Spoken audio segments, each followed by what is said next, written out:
Selamat pengantin baru kepada Lina dan Arifin. Semoga bahagia ke jana, selamat menjalani alam rumah tangga. Rino be more matured, lepas ni tak ada dah setak-setak sangat. Semoga bahagia hingga ke jana. Rino, selamat pengantin baru. Kau dah kahwin, kau jangan nakal-nakal, kau jangan makan banyak. Semoga kekal ke jana.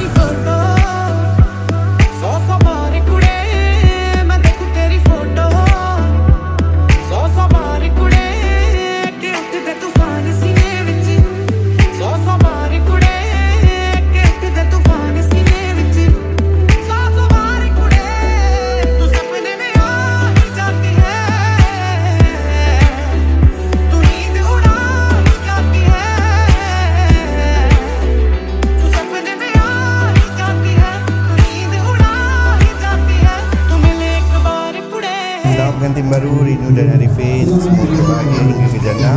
Okey Arifin, jaga Rino baik-baik. Semoga kekal bahagia hingga ke anak cucu, lahirkan anak ramai-ramai. Jaga Rino dengan baik sebab Rino ni anak manja. Sayang Rino. Sungguh saling diindahkan.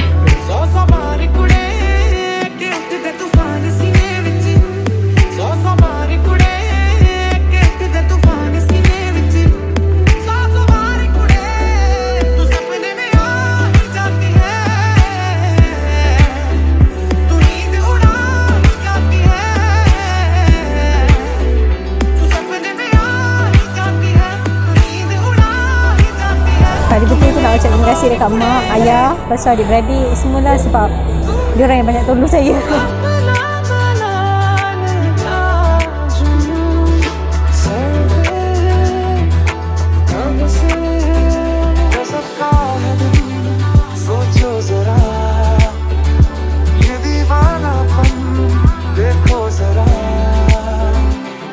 Saya rasa alhamdulillah happy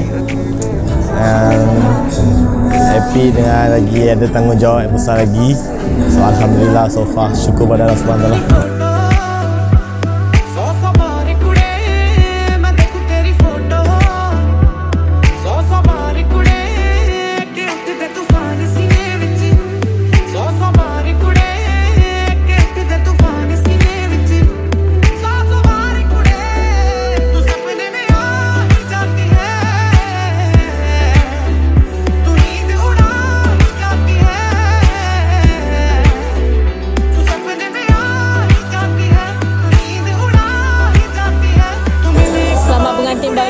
Kepada adik saya Rina dan pasangannya, semoga berbahagia hingga ke jana. Rino dah jadi isteri orang, jadilah matang sikit. Bila kita dah ada pasangan kita, family kita makin berkembang, kena ada tanggungjawab masing-masing sendiri. Selamat menjalani alam perkahwinan.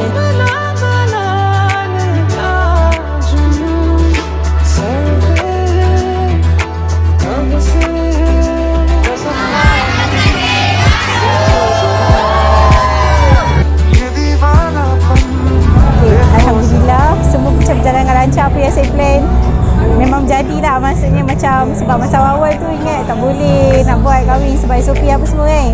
Tapi sekarang Alhamdulillah memang macam tak tahulah, syukurlah.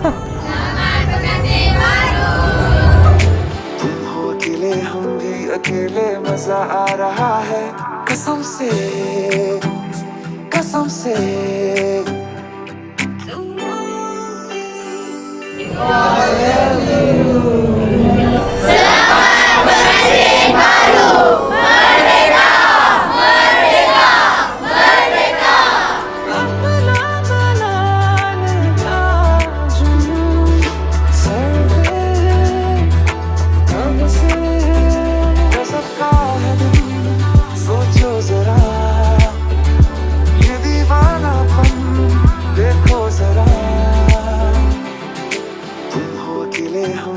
अकेले मजा आ रहा है कसम से